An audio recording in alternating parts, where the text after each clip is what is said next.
জিয়ানগর পিরোজপুর মহাসড়কে জিয়ানগর ব্রিজের পিরোজপুর প্রান্তে অ্যাপ্রোচ সড়কের দুই পাশে হয়েছে ভয়াবহ বিপজ্জনক খাদের সৃষ্টি।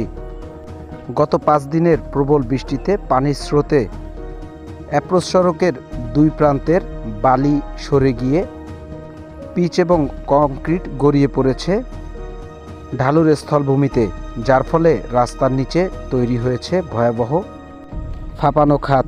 এই রাস্তা দিয়ে আনুমানিক প্রতিদিন প্রায় শতাধিক ভারী যানবাহন চলাচল করে। স্থানীয় সাধারণ মানুষের কাছ থেকে জানা যায়, রাত যত গভীর হতে থাকে পণ্যবাহী মালবাহী ট্রাকের চলাচল বাড়তে শুরু করে এই সড়কে।